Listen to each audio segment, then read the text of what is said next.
আসসালামু আলাইকুম, সবাই কেমন আছেন? অবশ্যই ভালো আছেন, আমরা আল্লাহর রহমতে ভালো আছি। তো আমি কিন্তু আজকে 2 দিন যাবত আপনাদের সাথে কোনো ভিডিও শেয়ার করতে পারি না, সেটা হইতেছে শর্ট ভিডিও হোক হইতেছে লং ভিডিও। তো আজকে 2 দিন পর একটু ভিডিও শেয়ার করতেছি, তাও এই ভিডিওটা আমি আজকে করিনি, এটা আগে করে রেখেছিলাম। আমরা যেদিন নিচে নামি ওই দিন মনে হয় করেছিলাম, ওই দিন বা এর পরের দিন করেছিলাম। মিকি আর পুচি হইতেছে দুষ্টামি করতেছিল, তো তখন ভেবেছিলাম ওই দিনই হইতেছে ভিডিওটা শেয়ার করব। পরে ওই দিন তো আর ভিডিও শেয়ার করা হয়নি, এটার জন্য এটা ফোনে ছিল। আর আজকে ভাবলাম যেহেতু 2 দিন ধরে কোনো ভিডিও শেয়ার করতে পারতেছি না আর নতুন কোনো ভিডিও করতেও পারতেছি না, তাহলে ওদের ভিডিওটাই হইতেছে ওভার ভয়েস দিয়ে একটু শেয়ার করি। কারণ প্রচুর পরিমাণ ঝামেলায় আছি, বাসা তো এখনও গুছানো হয় নাই, পুরা বাসার সব কিছু এলোমেলো। ভেবেছি কালকে হইতেছে বাসার সব কিছু নিয়ে একটা ভিডিও করব, আপনাদের সাথে শেয়ার করব, তাহলে দেখতে পারবেন যে সব কিছু এলোমেলো হয়ে আছে। ওয়ারড্রোবটা একটু ঠিক করতে দিয়েছিলাম, সেটাও হইতেছে দোকান থেকে ভালোভাবে ঠিক করে দেয়নি, তারা হচ্ছে কোনো রকম উপরে একটু কালার করে দিয়ে গেছে, তো বলেছে বাসায় এসে আবার ঠিক করে দিবে। তো কালকে একবার আসতে চেয়েছিল, কালকে আসেনি, এখন আবার বলেছে পরশুদিন আসবে। আমি ফোন করেছিলাম, তো দেখি আসার পরে যখন ঠিক করে দিয়ে যাবে তখন তো অবশ্যই শেয়ার করবো। আর ওই যে দেখেন ওখানে কিন্তু মিকি দুষ্টামি করতেছিল, একটু পরেই দেখবেন মিকি আর পুচি কী পরিমাণ দুষ্টামি করে। তো এই তো দেখতেই তো পারতেছেন, সব জামা কাপড় কিন্তু এলোমেলো হয়ে আছে।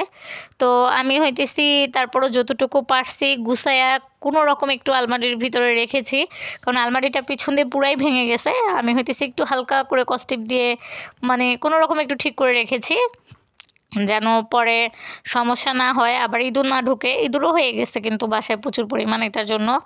তো এখন এই মুহূর্তে চাইছিলাম যে একটা আলমারি নিয়ে আসি ছোট দেখে, পরে আবার নিয়ে আসলাম না, বাসা পাল্টানোর ঝামেলা, তারপর আবার সিজদামণিকে স্কুলে ভর্তি করতে হবে, সিজদামণির জন্ম নিবন্ধন এখনও করতে পারিনি, তো সেটাও করতে হবে আর কি, সব কিছু মিলিয়ে ঝিলিয়ে আর কি আর করা হয়নি। আর কিছু আনতেও পারলাম না নতুন করে। তো দেখি ইনশাল্লাহ 2 মাস সময় মানে নিয়েছি নিজেটা নিজেই, 2 মাসের মধ্যে টুকটাক যেতটুকু পারি ঘরের চেঞ্জ করব। তো রুম টুম কিন্তু ওরকমভাবে গুছাই নেই, তো ইনশাল্লাহ সব কিছু ঠিকঠাকভাবে গুছাবো। তো এই তো যতটুকু পারছি অতটুকুই করার চেষ্টা করছি। আসলে এক জায়গা থেকে কিন্তু এক জায়গায় বাসা পাল্টানোটা খুবই আমি মনে করি ঝামেলা। বাসা পাল্টাইলে হইতেছে সেটা গুছাইতেও কয়েকদিন সময় লাগে, এই আর কি। তো যারা বাসা পাল্টান তারাই কিন্তু জানেন কি পরিমাণ ঝামেলা হয় বাসা পাল্টাতে। এই তো সব কিছুই এলোমেলো হয়ে আছে, আমি কোনো রকম নিচে নেমে এসে হইতেছে পর্দাগুলো একটু টানাইছি। তাও এবার আমার মাথার মধ্যে কি ঢুকছিল জানি না, পর্দাগুলো গরম পানি দিয়ে ধুইছিলাম, তার জন্য কিন্তু একদম পুরো কুচকায় কুচকায় গেছে পর্দাগুলো। তো এটার জন্য ভাবছি আর সপ্তাহখানেক হইতেছে এগুলো টানানো থাকবে, পরে আবার ধুয়ে দিব ঠান্ডা পানি দিয়েই। কি মনে করে যেন গরম পানি দিয়ে দিছিলাম, আসলে মনোরকমভাবে খেয়াল করি নাই। আর ওই তো দেখেন পুচি কিন্তু বসে আছে, মিকি একটু পরপর আইসে হইতেছে পুচিকে মাইর দেয়, আবার হইতেছে পুচিও আবার মাইর খেতে যায় একটু পরপর মিকির কাছে, তার জন্য দুইজনকে একদমই আলাদা রেখে দিছি। আর পুচি হইতেছে আমার রুমেই বেশি থাকে, সে আমার রুমটাই পছন্দ করে। দেখেন আইসা পড়ছে আমাদের মিকি, ও হচ্ছে এই রুমের রাজা, এই রুমের বলতে ভুল হবে, ও হচ্ছে এই বাসার রাজা।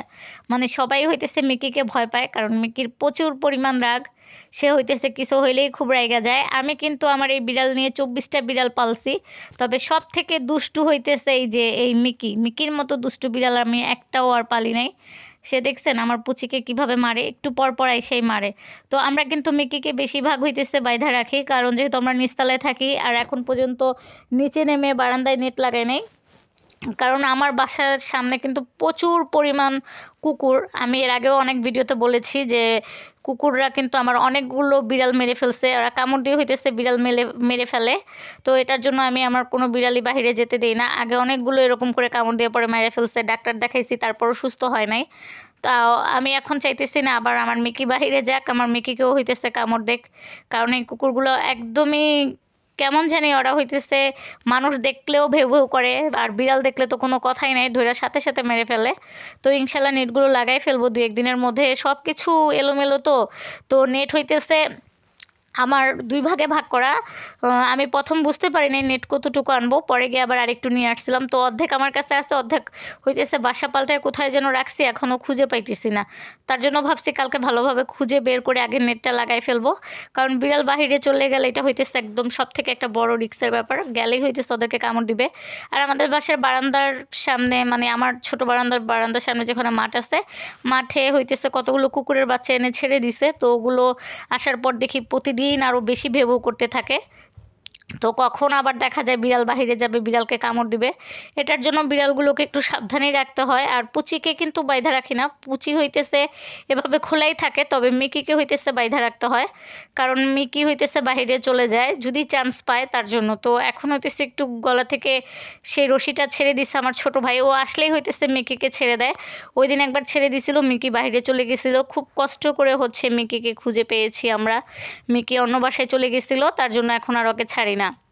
আর এখন হইতেছে রুমের দরজা জানলা সব কিছু বন্ধ, তার জন্য হইতেছে মিকিকে একটু ছেড়ে দিছি। আবার বাহিরের আরেকটা বিড়াল এসে বাসায় প্রচুর ডিস্টার্ব করে, সব কিছু খেয়ে ফেলে, তারপর মিকি আর পুচির খাবারও খেয়ে ফেলে, মানে অতিরিক্ত ডিস্টার্ব করে বিড়ালটা এসে। তো যেই পর্যন্ত নেট না লাগাবো ওই পর্যন্ত হইতেছে শান্তি হইতে পারতেছি না। দেখি কালকে নেটটা যেভাবেই হোক, নেটটা আগে বের করি খুঁজে, তারপর হইতেছে নেটটা লাগিয়ে দিব, তখন হইতেছে বিড়াল আসার ভয়ও থাকবে না, আবার ওরাও বের হতে পারবে না। আমার বারান্দার গেটটা তো আমি এখন 1 মিনিটের জন্য খুলি না, যেহেতু বুঝি অনেক ছোট, ও হইতেছে খোলা পেলেই বের হয়ে যাবে। তো এই তো ইনশাল্লাহ কালকে চেষ্টা করব নতুন ভিডিও শেয়ার করার জন্য আপনাদের সাথে। এটা তো আগের ভিডিও শেয়ার করলাম, ভিডিওর প্রথমেই বলেছি, আসলেই মাঝে সাঝে একটু আগের ভিডিও করা থাকলে সুবিধা হয়, দেখা যায় পরে ওইটা একটু ওভার ভয়েস দিয়ে শেয়ার করা যায়। আর এত ব্যস্ততার মাঝে হইতেছে কিছুই হয় না, সিজদামণিকে তো স্কুলেও ভর্তি করতে পারলাম না এখনও, তারপর হইতেছে তার জন্ম নিবন্ধনটা করতে পারতেছি না, সব কিছু মিলিয়ে মানে একটা হইলে আরেকটা হইতেছে না। তো দেখি সব কিছু ইনশাল্লাহ খুব দ্রুত ঠিক হয়ে যাবে। আপনারা সবাই আমার জন্য দোয়া করবেন, আমি যেন আবার আগের মতো নতুন নতুন ভিডিও আপনাদের সাথে শেয়ার করতে পারি। আর আমার মিকি বেশি কিউট নাকি আমার পুচি বেশি কিউট অবশ্যই কমেন্টে জানাবেন। তো আমি জানি মাশাল্লাহ দুইজনেই হচ্ছে খুব কিউট, আমি দুইজনকে অনেক ভালোবাসি, দুইজনেই মাশাল্লাহ অনেক বেশি সুন্দর।